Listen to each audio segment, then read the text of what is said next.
The highway stretched endlessly beneath the pale glow of the moon, and Daniel's eyes felt heavy as he tightened his grip on the steering wheel. The clock on the dashboard glowed 12:37 a.m., mocking him with every passing minute. He hated driving at night. Something about the stillness of the world unsettled him. Daytime roads were filled with life, people rushing to work, kids on bicycles, cars honking, music blasting from rolled-down windows. But at night, the road transformed into something alien, something isolating. All that existed was the hum of his tires and the faint throb of his headlights cutting through the darkness. Daniel had worked late, as usual. His boss had demanded one last report before the weekend, and by the time he left the office, the city was already asleep. Instead of taking the longer highway back home, he chose the shortcut, the backroads. People warned him before.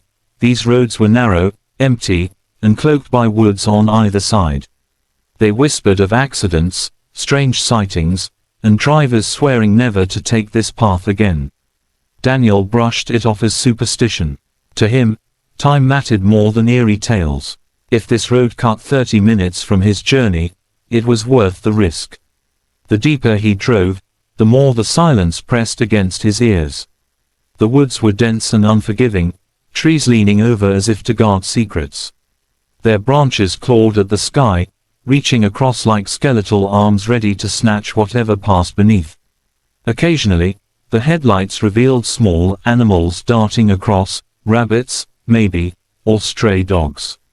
Each time, Daniel's heart jumped, his foot hovering above the brake, only to relax when the road cleared again. Then came the fog. It was subtle at first, a light mist that clung to the edges of the asphalt. Within minutes, it thickened, curling across the road like smoke, soft and ghostly.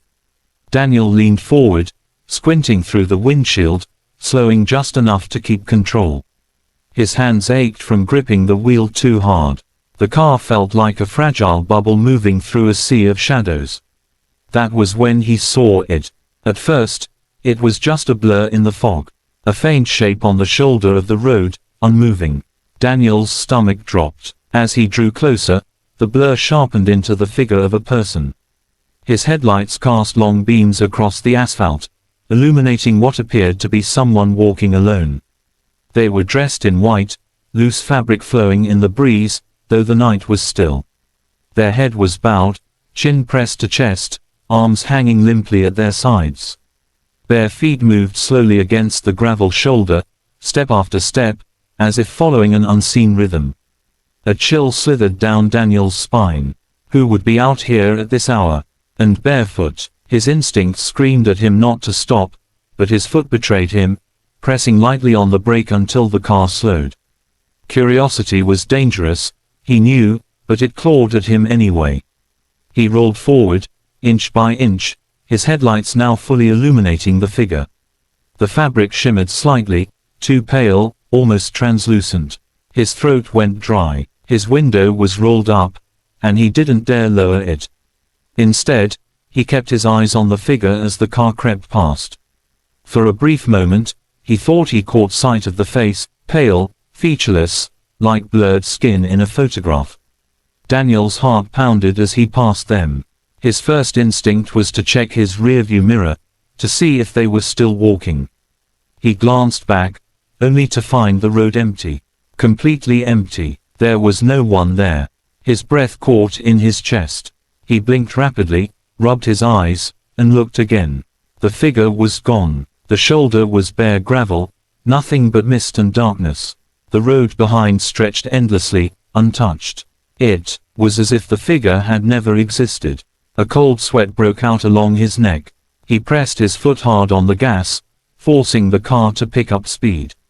The road seemed longer than before, stretching into infinity, the woods darker, denser.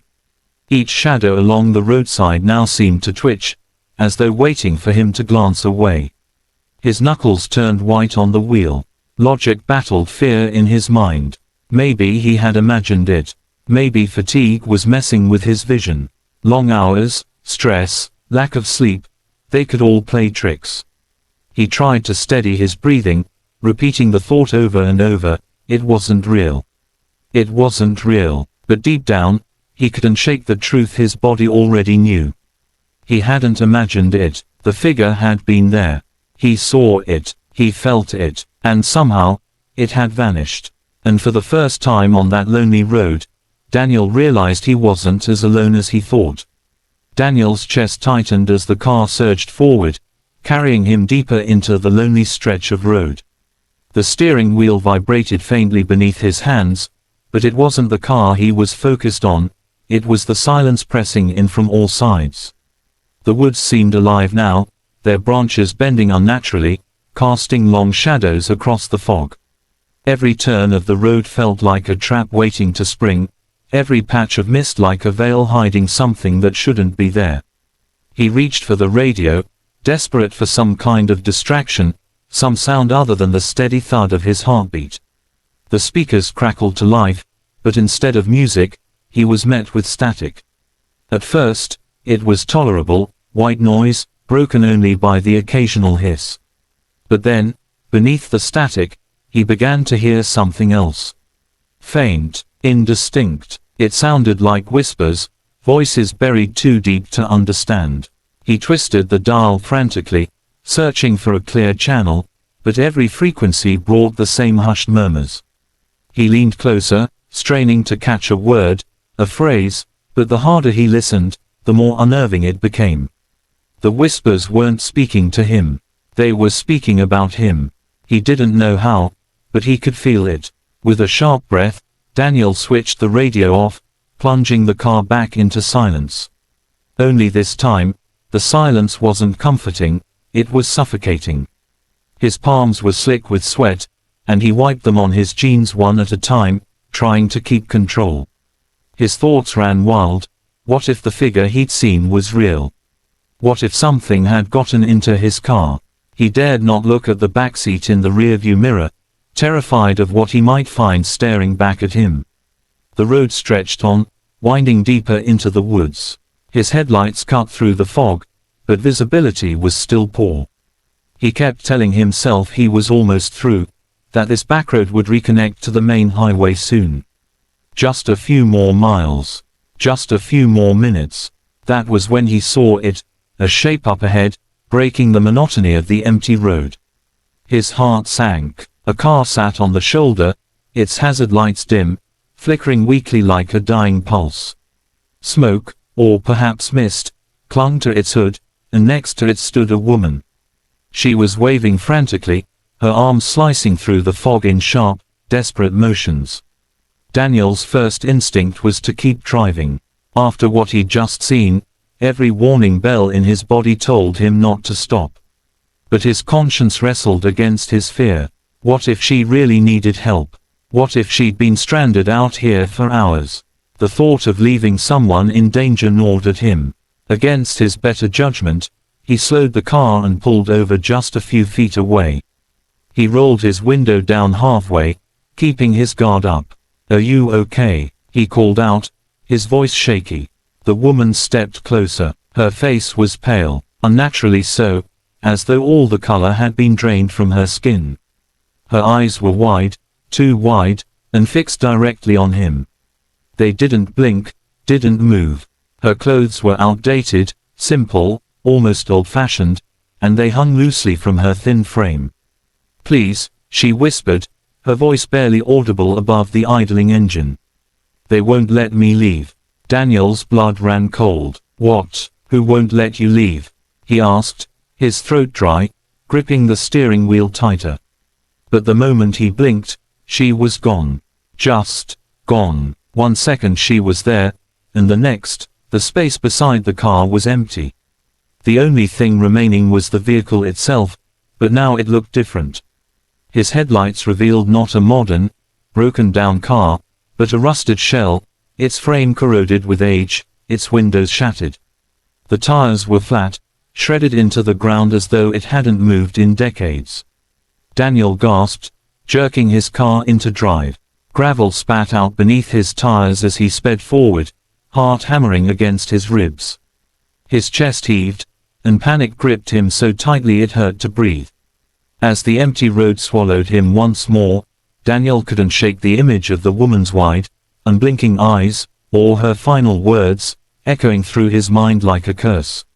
"They won't let me leave." And suddenly, Daniel realized the horrifying truth. She hadn't been asking for his help. She'd been warning him. Daniel's hands trembled violently on the steering wheel, the thin line of the road stretching endlessly before him. His breathing was shallow, rapid, as though his body no longer remembered how to pull in air properly. He kept muttering to himself, trying to wrestle down the panic clawing at his chest.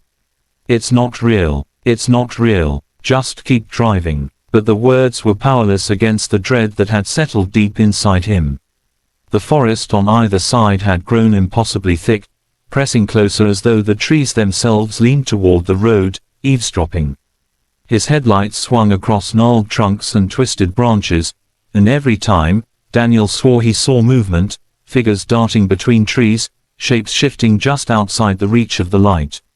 He tried to ignore them, refusing to take his eyes off the pavement ahead. The more he focused, though, the more the air itself seemed to change. It was colder now, so cold that mist curled from his lips with every breath. He turned the heater up, but the chill remained, seeping into his bones. Up ahead, the road forked. Two paths split from the one he was on, both marked with identical green highway signs pointing toward the same destination, the main highway. Yet something about the right road made his skin crawl. It was darker, thicker with fog, as though it absorbed his headlights rather than reflecting them. The left path, while not much better, seemed at least normal. He hesitated for only a second before jerking the wheel left. He didn't even try to justify it. Something primal inside him screamed that if he went right, he wouldn't come out again. The car rolled forward, tires crunching softly on gravel. That was when the silence changed. It wasn't gone, it had been replaced. A faint hum filled the air, low and unsteady, like electricity coursing through wires deep underground. It grew louder the further he drove, vibrating in his chest, rattling in his teeth. His stomach turned, while rising in his throat. And then he saw it. The fog parted just enough for his headlights to reveal the figure standing in the middle of the road. His breath caught. It was the same one he'd seen earlier, the barefoot figure in white. But now, it wasn't walking. It was waiting. Its posture was stiff, its head bowed just as before, its arms hanging limply. Only this time, Daniel could feel its attention, even without seeing its face. The air around it seemed heavier, thicker, as though the world bent around its presence. Daniel's foot slammed the brake instinctively, the tires screeching against the pavement. The car skidded to a halt just feet away from the figure. His headlights illuminated it fully, and his heart nearly stopped. The head began to lift. Slowly, too slowly. Every inch felt like an eternity, his pulse roaring in his ears. And then, finally, its face tilted up toward him. Daniel's scream caught in his throat. The figure's eyes, or what should have been eyes, were nothing but hollow pits. Deep, empty sockets glowing faintly with a sickly pale light, as though some unseen fire burned within them. Its skin was colorless, stretched too tightly over sharp bones, and its mouth curved into something that wasn't quite a smile but carried the same intent. Daniel's instinct screamed at him to reverse, to turn, to do anything but sit there frozen. His hand fumbled for the gearshift, but before he could move, the headlights flickered. Once, twice, then they went out. The car was swallowed in darkness. Panic consumed him. He slammed the ignition, flicked the high beams, anything to bring the light back, but the car wouldn't respond. The only illumination now was the faint glow radiating from those eyeless sockets, hovering in the dark like twin lanterns. They grew brighter as the figure stepped closer, one barefoot stride at a time. Daniel's breaths came in ragged gasps. He locked his doors, his hands shaking violently, though some part of him knew locks wouldn't matter. His mind raced with every terrifying story he'd ever heard, every warning he'd dismissed as superstition.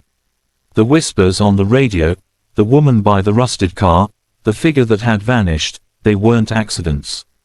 They were pieces of the same nightmare, a web he had driven straight into. The figure pressed its hands against his windshield. Thin, skeletal fingers stretched across the glass, nails scraping as though testing its strength. Daniel's scream finally tore free as he tried to start the car again, twisting the key until it nearly broke. The engine roared to life. For a split second, relief surged through him, until he looked up. The seat beside him wasn't empty anymore. The figure was inside. Its hollow, glowing stare was inches from his face, the faint light illuminating the terror frozen in Daniel's eyes. He didn't even have time to react before the world around him dissolved into black. And then, silence. The road was empty once more.